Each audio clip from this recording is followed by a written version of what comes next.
So what's up guys? Welcome to my channel. So ngayon ba ay nalilito ka pa rin ba kung anong unit na kukunin mo na expander?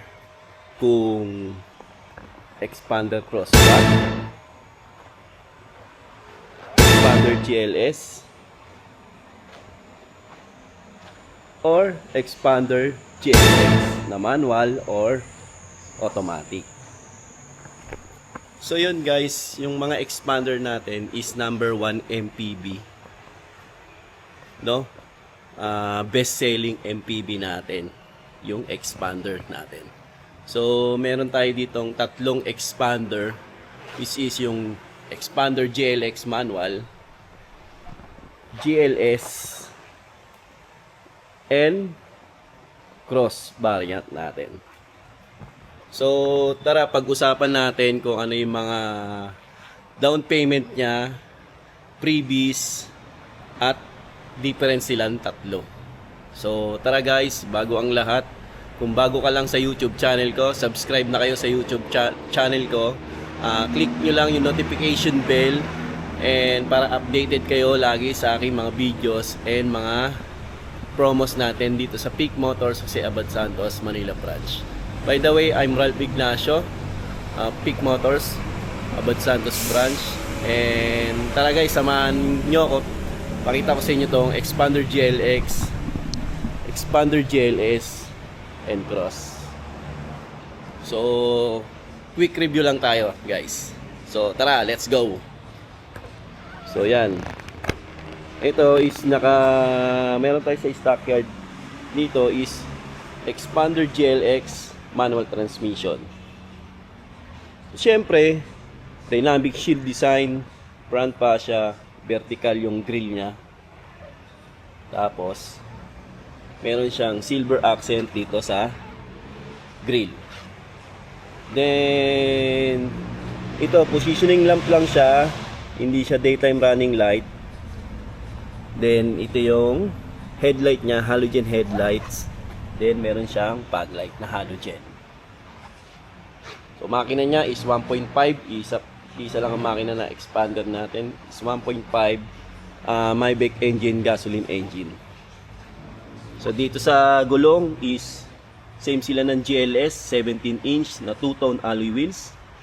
Tapos, meron siyang ground clearance na 225 mm ground clearance sa lahat ng variant natin ng expander.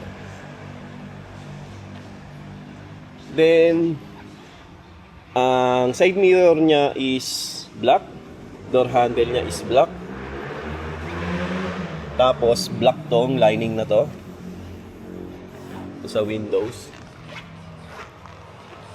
Kasi sa GLS is chrome. So, dito tayo sa loob. So, yan. Ito is black din na may silver accent. Control ng windows, side mirrors, ito. Tapos urethane steering wheel, 3-spoke with tilt and telescopic adjustment. Fabric seat material, manual seat adjustment. Tapos 5-speed manual transmission. Handbrake, tapos center console. Yan, mababa lang siya, hindi siya mataas. Tapos, instrument meter cluster natin, yan. White clip na analog. Tapos, 7-inch na Apple CarPlay and Android Auto. With reverse camera na yan. Tapos, yung aircon niya is manual adjustment na bilog. Then, meron siyang USB Type A. Yan. Yan yung transmission niya. Yung dashboard niya, iba sa GLS variant natin. So, same pa rin siya ng dashboard sa previous na expander natin. Tapos, dual airbag, front, driver side, and passenger side. Tapos, keyless lang to Keyless to. Keyless entry with alarm. Then, second row.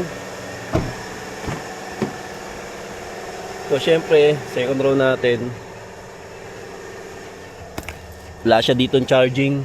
Wala siyang USB Type A, Type C ito. Aircon, same lang. Tapos, ito, second row. So, meron siyang center armrest. Yan. With, ano yan, cup holder. 60-40, split folding and thumb fold. 45 liters fuel tank capacity. Tapos yung likod, siyempre, tail lamps, LED tail lamps. Yan, with reverse camera na rin yan.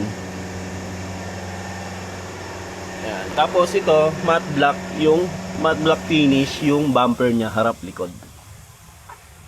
So, yan. So, yan guys, natapos na natin yung Expander GLX manual. Same lang din sila ng automatic, GLX automatic. So, dito naman tayo sa Expander GLS automatic. So, yan. So, ito yung Expander GLS natin. So, dito sa grill, same lang sila. May silver accent din dito. Tapos, ang kaibahan nila is meron siyang camera 360. Then, naka daytime running light. Kay GLX is positioning lamp lang yan. Ito, headlight niya. LED headlight and LED na rin yung fog light. Tapos yung front diffuser niya is may pagka gray and black. Gray and black combination. Ito yung gray, tapos yung black dito. So yan. Hanggang dyan siya. So 17-inch two-tone alloy wheels. Same lang ng 225 ground clearance. Dito is naka body color siya with turning signal light. Same lang din. Then meron siyang camera 360. Keyless operating system. Ito may yung sa door trim niya dito, sa doors niya is meron siyang leather dito sa gitna, tapos silver. Iba yung design ng silver niya. Isang design lang, tapos ito control ng windows, side mirror, leather up steering wheel with audio control and cruise control. So lahat sila may cruise control, no? Hindi lang natin napakita kanina. Tilt and telescopic. Yan. Tapos high grade fabric seat material, manual ang adjustment. Tapos yan, KeyOS, push start.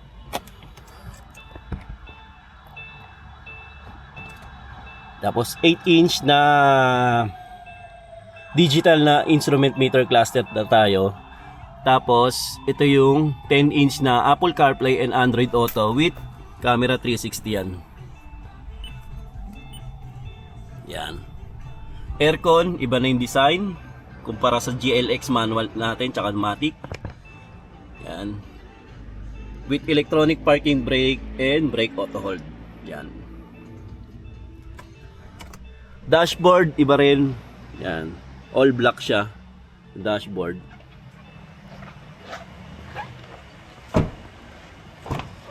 Yan. Dito, second row. Halos same lang sila. Ang pinagkaiba lang ng GLX is merong headrest itong gitna.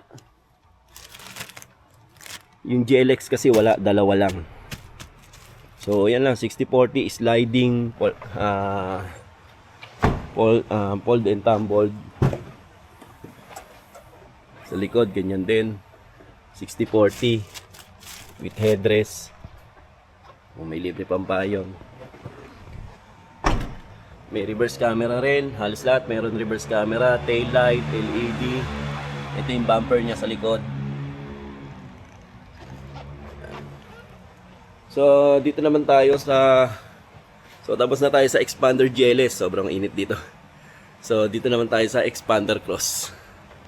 So, yan lang. Check natin kung nakabukas. O, yun. Nakabukas. Perte. So, ito. Expander Cross na orange. Sunrise orange. So, syempre, dito tayo sa harapan. Yung grill niya, iba yung design kumpara sa GLX and GLS variant. honeycomb design siya.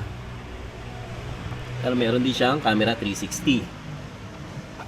So yung bumper niya, ganyan, body color, pero dito sa bandang gitna is gray color na siya. Yan, ito. Gray color.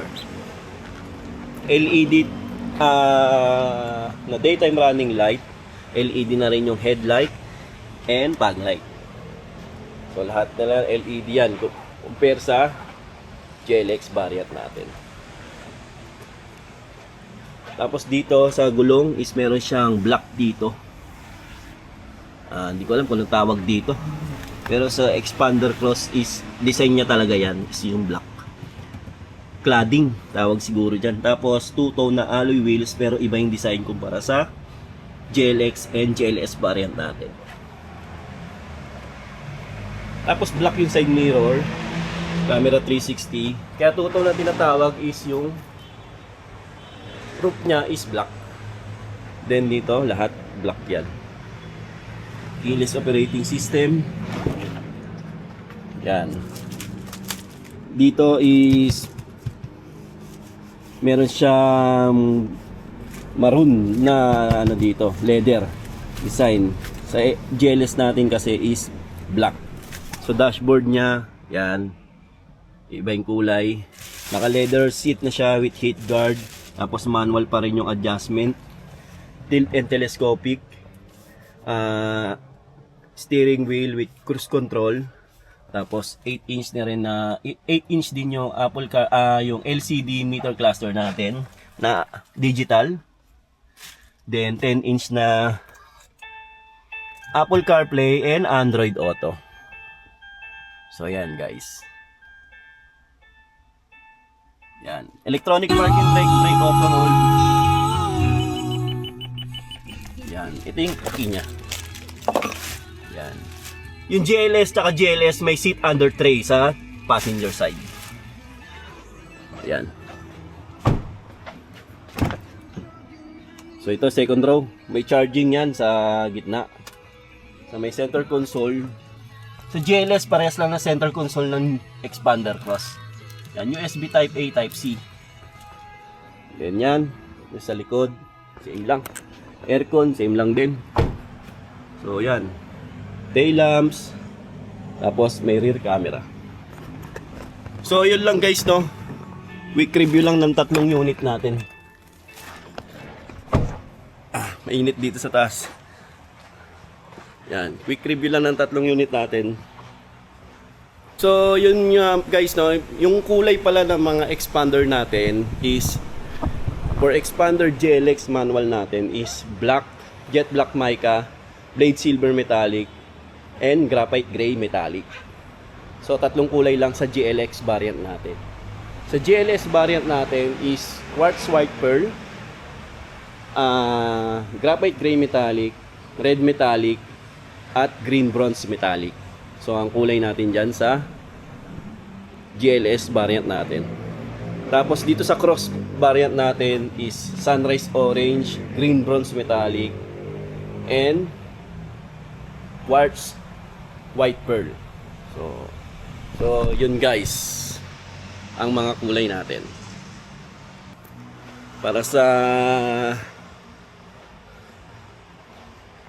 Para mapagdesisyonan nyo na kung ano bang kukunin nyo, kung expander cross, expander GLS, or expander GLX variant natin. So lalagay ko na lang sa description box yung SRP, down payment, and mga previous natin, no? Sa mga gusto mag-avail, message nyo lang ako sa number ko sa 0906-441-0985. Naka-Viber ready na rin yan, and WhatsApp ready na yan. And Facebook account ko, Ralph Agawili Ignacio. Message nyo lang din ako doon. Tapos yun, sa mga hindi pa subscribers dyan, bago pa lang sa YouTube channel ko, subscribe na kayo sa YouTube channel ko para updated nga kayo sa yung video, and click nyo na rin yung notification bell para para updating kayo sa aking mga videos and mga promos natin dito sa Peak Motors sa Seabad Santos. So yun lang guys, see you sa next video. Sana nakatulong tong video na to sa inyo. kung ano bang kukunin nyo, Expander GLX, GLS, or Expander Plus. So, yun guys. Bye guys.